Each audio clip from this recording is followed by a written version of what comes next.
इसलिए वो भीख मंगा आपको कहते हैं कि ये भीख मंगा दुश्मन है। ठीक है। तो भीख मंगा दुश्मन ना बने, उनकी ये जो सोबर पर्सनैलिटी थी, मैं तो जाती तौर पर उनसे इंस्पायर हूँ। कि इस वक्त पाकिस्तान की हालत क्या है, उसकी अवाम की हालत क्या है। आप देखते हैं महंगाई कितनी ऊपर है, कोई चीज़ इनके कंट्रोल में नहीं है इस हुकूमत के, और गरीब तो बिल्कुल मर गया है।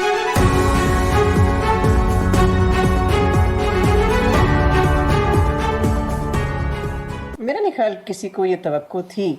कुछ टीवी चैनल्स पे मैं देख रही थी कि इसको हाइप किया गया, बढ़ा चढ़ा के बताया गया कि पता नहीं क्या हो गया है कि भारत का वज़ीर ख़ारजा पहुंच गया है, मगर उन्होंने तो बहुत वाज़े कर दिया था आने से पहले कि वो किसी किस्म के बाहमी मीटिंग या इंटरेक्शन नहीं चाहते, और ना ही पाकिस्तान चाह रहा था।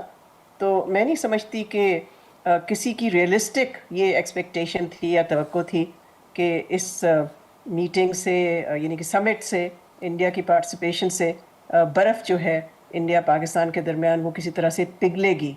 तो ना ही एक्सपेक्टेशन थी और ना ही ये हुआ। उन्होंने तकरीर की, उसके अंदर भी उन्होंने दहशतगर्दी के मुद्दे को उठाया, उसके अंदर उन्होंने इंतहा पसंदी के मामले को उठाया, उसके अंदर उन्होंने सेपरेटिज़म के मामले को उठाया और कहा कि इन चीज़ों की मौजूदगी में जो ताउन की बात है SCO के फोरम से, वो आगे नहीं जा सकती। तो आपकी असेसमेंट क्या है? ज़ाहिर है पाकिस्तान के हवाले से बात कर रहे थे।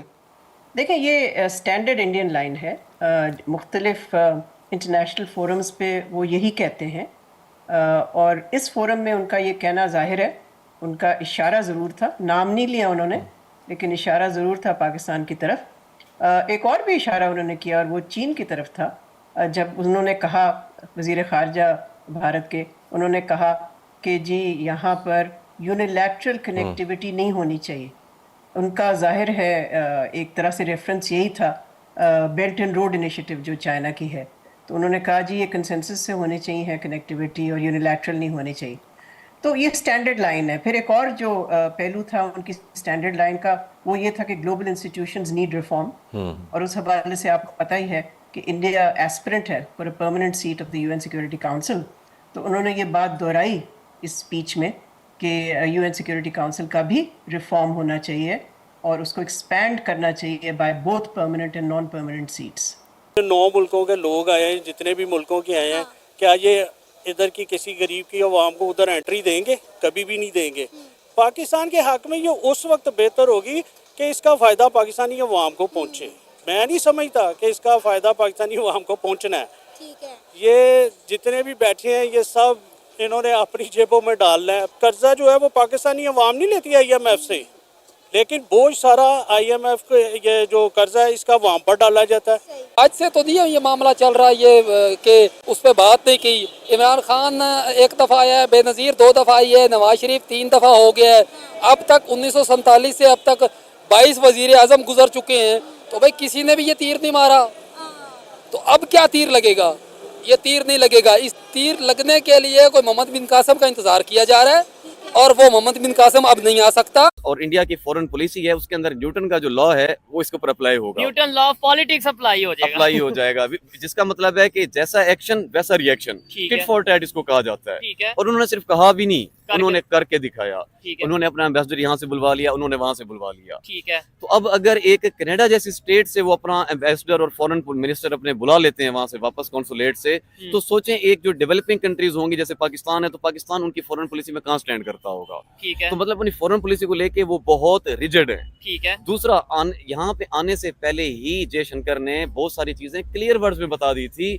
उनका एक बहुत प्यारा ट्वीट था कि आई विल, मतलब एक तो मैं बायलैटरल रिलेशन के लिए नहीं जा रहा, दूसरा मैं जो भी सिचुएशन होगी उसको अकॉर्डिंगली रिस्पॉन्ड करूंगा। ठीक है, ऐसा ही कहा था। अब मैंने ये बात अपने पहले वाले इंटरव्यू में भी की थी कि ये इसको आप पॉजिटिव वे में देखें। ठीक है। कि मतलब अगर वो अकॉर्डिंगली देखेंगे तो फिर आपको भी चाहिए आप बढ़ चढ़ के मामला पॉजिटिवली करें, ताकि वो अकॉर्डिंगली उसको पॉजिटिवली रिस्पॉन्ड करें। जबरदस्त, ऐसा ही है। पूरी दुनिया का रूल है कि ट्रेड और टेररिज्म इकट्ठे नहीं चल सकते। ठीक है। मतलब अब ये तो नहीं हो सकता ना कि एक तरफ आप दोस्ती का हाथ बढ़ाएंगे, चलें जी ट्रेड करते हैं, और दूसरी तरफ आपके मतलब क्रॉस फायरिंग चल रही है और आप प्रॉक्सी वार चल कर रहे हो। ठीक है। आपको इसके अंदर अगेन आपको ऑथेंटिक होना पड़ेगा और चुनना पड़ेगा कि आप कहाँ स्टैंड कर रहे हैं। अपने साथ पहले सिंसियर होना पड़ेगा, अपनी नेशन के साथ सिंसियर होना पड़ेगा। यहाँ से ही आपको अंडरस्टैंड करना चाहिए कि वो कितना बड़ा हाथी है और एशिया का कितना बड़ा पावरफुल कंट्री है इस टाइम, जो स्ट्रेट कनाडा को थ्रेट कर रहा है, देखें इसके अंदर गलती कनाडा की भी है।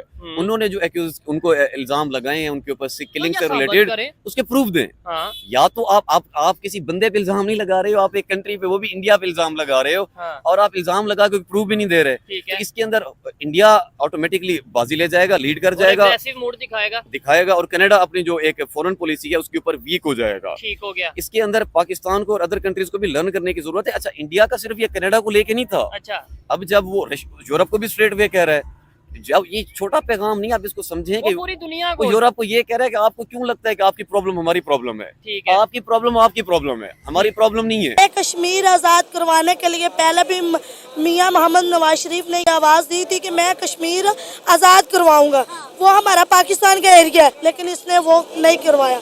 अब फिर इमरान खान ने ये दावा किया था मैं कश्मीर आज़ाद करवाऊंगा, उसने भी कुछ नहीं करवाया। अब मियां शहबाज शरीफ ने बोला, उसने भी नहीं कुछ करवाना। सब लोग अपने पेट के लिए ना बस एटीट्यूड दिखाते हैं, ये एटीट्यूड ही चलती है। आपने मुझे बताया कि आपकी कुछ फैमिली भी इंडिया से बिलोंग करती है। मेरी अल्हम्दुलिल्लाह 300 घर रहता है, मैं राइम ब्रदर से हूँ, ठीक है। मेरे इतने 300 घर मेरा बैठा हुआ है जलंधर शहर में। इंडिया के जलंधर शहर? जी, इंडिया के जलंधर शहर में बैठा हूँ। ठीक है, तो वो कैसी जिंदगी गुजार रहे हैं हिंदुस्तान? वो इंशाल्लाह अच्छी, ये पाकिस्तान से वो बहुत बेहतर है। अच्छा, बहुत, उनका निज़ाम बहुत अच्छा है। हम तो उनके लिए पैदा भी नहीं हुए हैं, हम तो इतने टैक्स दे दे के थक गए, उनका तो कोई टैक्स भी नहीं चल रहा। मतलब आपके जो 300 घर इंडिया के जलंधर शहर में रहते हैं, आपको लगता है वो पाकिस्तान से अच्छी जिंदगी वहाँ गुजार रहे हैं? बहुत अच्छी गुजार रहे हैं। लेकिन पाकिस्तानी तो यहाँ कहते हैं कि वहाँ पे रहने वाला मुसलमान जो है वो बदहाल है, उससे बड़ा जुल्म हो रहा है, उससे बड़ी ज्यादती हो रही है। बिल्कुल झूठ है, बिल्कुल झूठ है। कौन कहता है? वो मेरे सामने कहे। अच्छा, मेरे सामने कहे कि ऐसे इंडिया में जुल्म होता है।